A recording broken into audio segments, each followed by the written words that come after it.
This slide shows a piece of the small intestine of the jejunum stained with hematoxylin eosin. You see here folds. These are here the folds. And on the surface of the folds, these projections are the villi. If we enlarge these villi, then on the surface of the villi, we will see simple columnar epithelium with brush border on the surface, and occasionally we will see also goblet cell. But now the main attraction in this slide is the simple columnar epithelium with the brush border.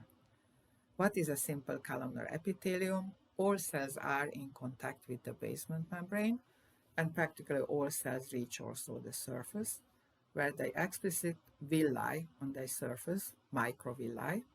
These microvilli,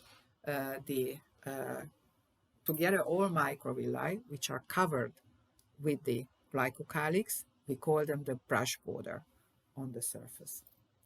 This is about the thickness of the brush border. In this scanned version, we don't see it that sharply, but we have some nice photos on our histology website, so please review also those. In the middle of these villi, we see a loose connective tissue, a cell-rich type of loose connective tissue, which contains also a lot of lymphocytes. These round cells, which I show you here, these are the lymphocytes, and occasionally they also migrate in between the epithelial cells. Lymphocytes are a great help for us because we know that the diameter of these round lymphocytes is between 5 and 7 micrometer, so we may judge the height of these epithelial cells based on the size of the lymphocytes. So these cells are about 60 to 80 micrometer tall. This surface layer, where we see this brush border, that's thinner than the diameter of the lymphocytes, so we may judge that it's between 2 or 3 micrometer. In this region, you can see this brush border a little bit better. So this is that some a little bit lighter stripe on the surface. If you look at this simple columnar epithelium, you will get this nice appearance only if it's cut in the optimal plane. If we cut it tangentially, like here for example, then you will see a much more complicated picture. But this is also a simple columnar epithelium, just cut in another plane.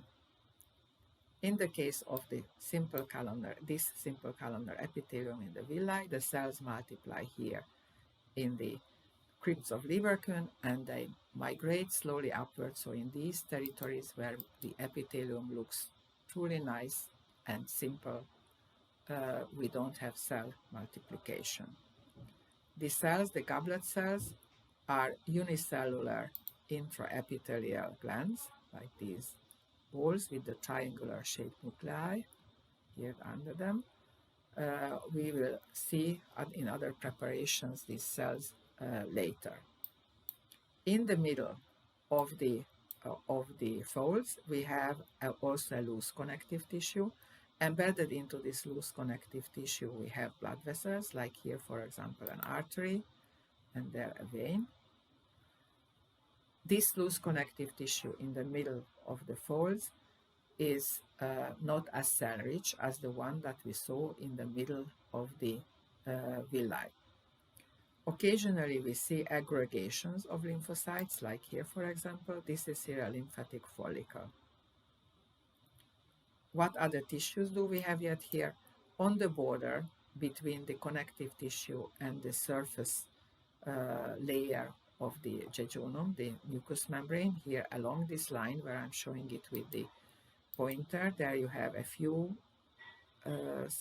smooth muscle cells, and also in the wall of this organ you have smooth muscle. This is here cross section of smooth muscle, this is here longitudinal section of smooth muscle, and on the external surface we see again a simple squamous epithelium. This simple squamous epithelium is also the epithelium of the serous membrane. So these are here mesothelial cells, now in a true cut slide, not in a membrane preparation like it was with the silver nitrate staining. Occasionally, between the two layers of smooth muscle, you see groups of large cells, like these ones here, These are multipolar nerve cells. We will learn about these at the end of the semester.